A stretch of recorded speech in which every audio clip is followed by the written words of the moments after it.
వేడి వేడి అన్నంలో ఈ టమాటా చట్నీ కలుపుకొని తింటే ఎంత బాగుందో అసలు. టేస్ట్ అయితే అదిరిపోయింది. రోటీ పచ్చడి, టమాటా, పచ్చిమిర్చి, ఎల్లుల్లి, జీలకర్ర, కొత్తిమీర వేసి మంచిగా నూరుకుంటే ఇట్లా అయిపోయింది. ఎంత బాగుందో. వేడి వేడి అన్నంలోనైతే చాలా చాలా టేస్టీ ఉంది. సూపర్ ఉంది. సూపర్.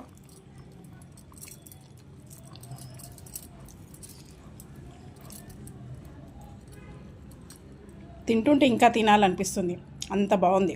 వేడి వేడి అన్నంలో ఈ టమాటా పచ్చడి కలుపుకొని తింటుంటే సూపర్ అండి.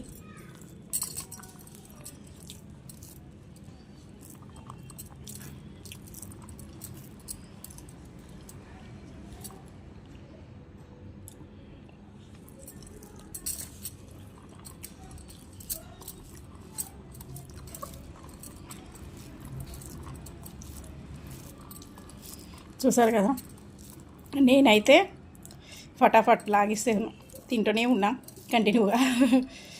చాలా చాలా బాగుంది. మీరు కూడా ఒక్కసారి వేడి వేడి అన్నంలో ఈ టమాటా చట్నీ కలుపుకొని తింటే ఎంత బాగుందో ట్రై చేయండి. సరేనా? బాయ్.